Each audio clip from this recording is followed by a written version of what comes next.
পার্টির থেকে ডিসিশন হয়েছে জওহর চক্রবর্তী মহোদয়কে মনোনয়ন দিয়েছে এবং উনি আমাদের ভারতীয় জনতা পার্টিতে বহু বছর ধরে ভারতীয় জনতা পার্টিতে আছেন এবং একজন সজ্জন ব্যক্তি বলতে যাকে বোঝায় যে জওহর চক্রবর্তী মহোদয়। এবং আমি যখন আগে ধর্মনগরে আমি যেতাম পার্টির কাজে 2016 আমার মনে আছে ওনার মানে মোটর সাইকেলে বসে আমি কিন্তু অনেক জায়গায় পার্টির কাজে আমি গেছি এবং ওনার যে ফ্যামিলি আছে পুরো ফ্যামিলি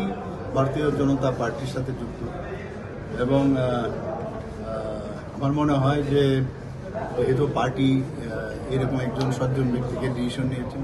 এবং ধর্মনগরের মানুষ মানে ছোট থেকে বড় পর্যন্ত সবাই ওনাকে ছিলেন, তো এটা আমাদের জন্য একটা অ্যাডভান্টেজ এবং পার্টির সমস্ত মানুষ যেহেতু পুরনো মানুষ, তো আমার মনে হয় যে আমাদের যুব মোর্চাই হোক মহিলা মোর্চাই হোক বা আমাদের ওখানে ডিস্ট্রিক্ট মন্ডল প্রেসিডেন্ট থেকে আরম্ভ করে সবাই ওনাকে চিনেন এবং আমরা ওখানে জিতবো, এটা নো ডাউট। ভারতীয় জনতা পার্টি একদম বিফিটিং পার্সনকে ওখানে এবার মনোনয়ন দিয়েছে। রাজনৈতিক প্রেক্ষাপটে উপনির্বাচনকে আপনারা কিভাবে দেখছেন? আমাদের কাছে সব নির্বাচন খুব সিরিয়াস, আমি সিরিয়াসলি নেই এবং আমরা তো বসে আছি কবে এই বিধানসভা শেষ হবে তারপর তো দৌড় শুরু হবে এবং এডিসিও ডিক্লেয়ার হয়ে গেছে, কাজেই আমাদের দু জায়গায় আমাদের যেতে হবে এবং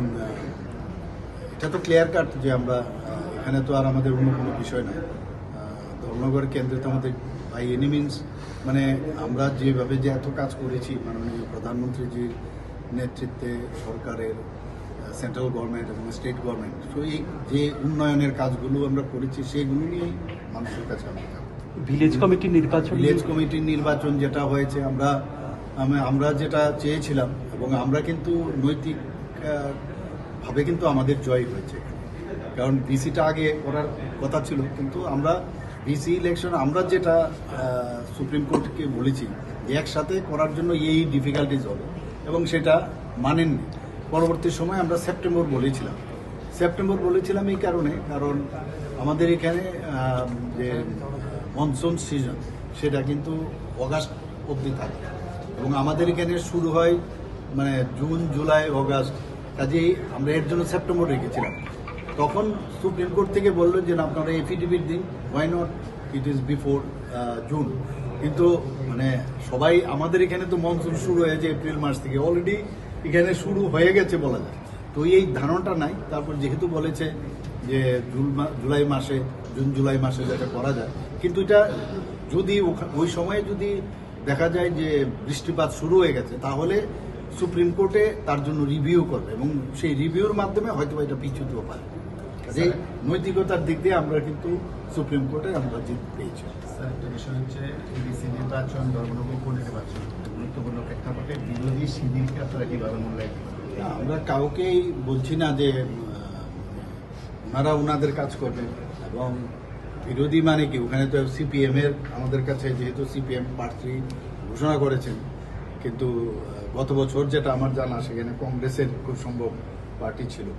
যে এইবারের তো ওদের নিজেদের মধ্যেই সমঝোতা হয়নি, তো ওরা বুঝবে কি যে ওই জায়গার মধ্যে আমাদের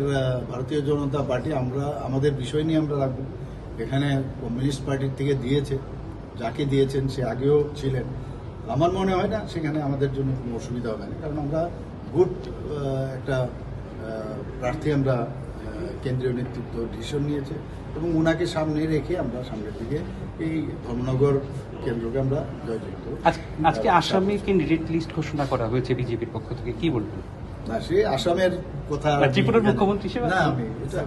স্যার ধর্মনগর কি লড়াই হাড্ডাহাড্ডি হবে নাকি একতরফা?